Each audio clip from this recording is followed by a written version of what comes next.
ഈ തിരക്കുകളും ബഹളങ്ങളും എല്ലാം മറന്ന് എങ്ങോട്ടെങ്കിലും ഒന്ന് പോയാലോ?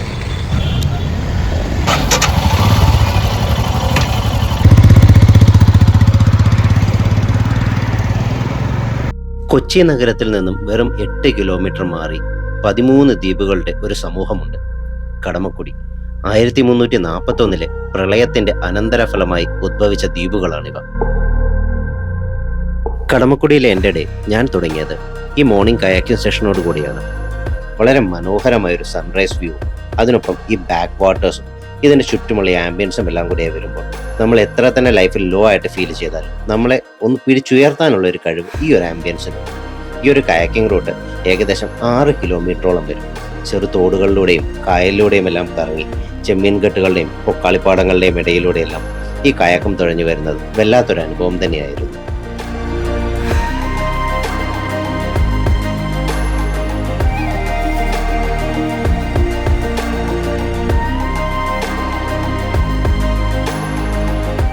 ഏകദേശം 3 മണിക്കൂറോളം എടുക്കും നമ്മൾ ഈ 6 കിലോമീറ്ററിൻ്റെ കയാക്കിംഗ് റൂട്ട് കംപ്ലീറ്റ് ചെയ്യാനായിട്ട്. അതിനിടയ്ക്ക് ഒരു 2.5-3 കിലോമീറ്ററോളം നമ്മൾ കയാക്ക് ചെയ്ത് കഴിയുമ്പോൾ അവർ നമുക്ക് റിഫ്രഷ്മെൻറ്റും പ്രൊവൈഡ് ചെയ്യും.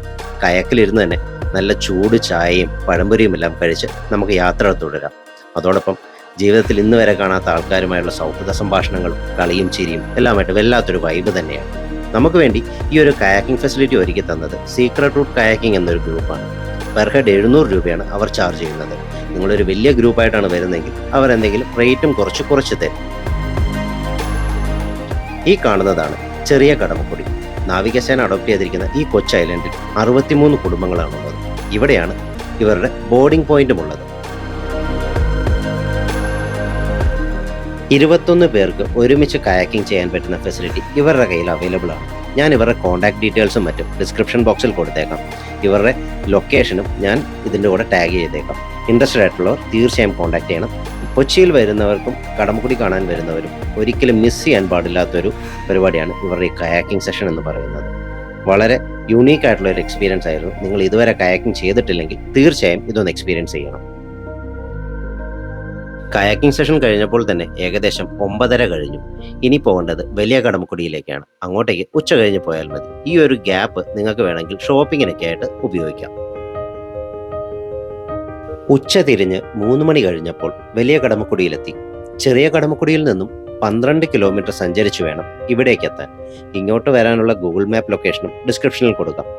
ഇവിടുത്തെ സൺസെറ്റ് വ്യൂ പോയിന്റ് വളരെ പ്രസിദ്ധമാണ്.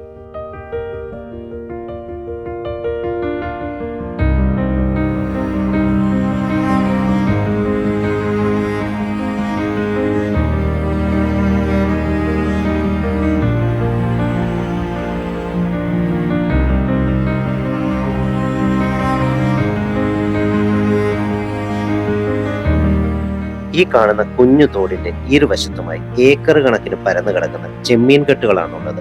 ഈ ചെമ്മീൻ കെട്ടുകളിൽ തന്നെയാണ് ജൂൺ മുതൽ നവംബർ വരെ പൊക്കാളി കൃഷിയും നടത്തുന്നത്. പൊക്കാളി എന്ന് പറയുന്നത് ഉപ്പുവെള്ളത്തിൽ വളരാൻ സാധിക്കുന്ന ഒരു ഇനം അരി വിഭാഗമാണ്. ജൂൺ മാസം ആകുമ്പോഴത്തേക്കിനും ഈ ചെമ്മീൻ കെട്ടുകളിലെ വെള്ളമെല്ലാം പുറത്ത് തോട്ടിലേക്ക് ഇറക്കി വിട്ടിട്ട് പൊക്കാളിയുടെ വിത്ത് വിതറുന്നു.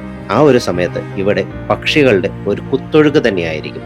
ബേർഡ് വാച്ചിങ്ങിൽ ഇൻട്രസ്റ്റഡ് ആയിട്ടുള്ള ആളുകൾ കടമക്കുടിയിലേക്ക് വരികയാണെങ്കിൽ ജൂൺ മുതൽ നവംബർ മാസം വരെയുള്ള ടൈമിൽ വരികയാണെങ്കിൽ ഒരുപാട് പക്ഷികളെ ഇവിടെ കാണാൻ സാധിക്കും.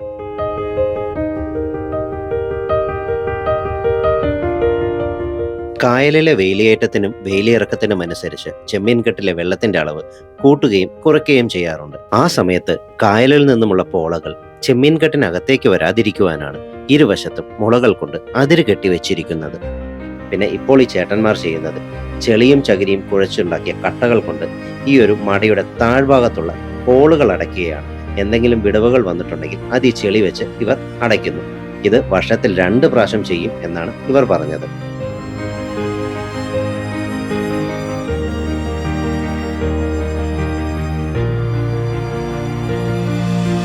പെട്ടെന്നാണ് സന്ധ്യ ആയത്. ഈ ഗോൾഡൻ അവറിൽ ഇവിടുത്തെ ഭംഗി മറ്റ് സംഭാഷണങ്ങളൊന്നുമില്ലാതെ നിങ്ങളൊന്ന് ആസ്വദിച്ചു വരും.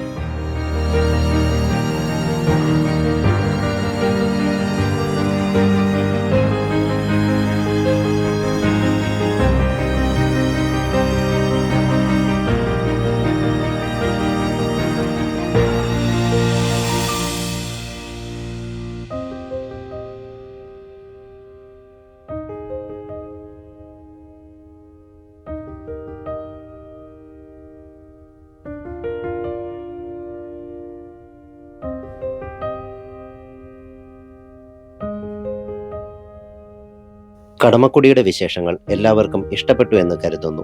പുതിയൊരു എപ്പിസോഡിൽ പുതിയൊരു സ്ഥലവുമായി വീണ്ടും കാണാം. Till then, bye bye.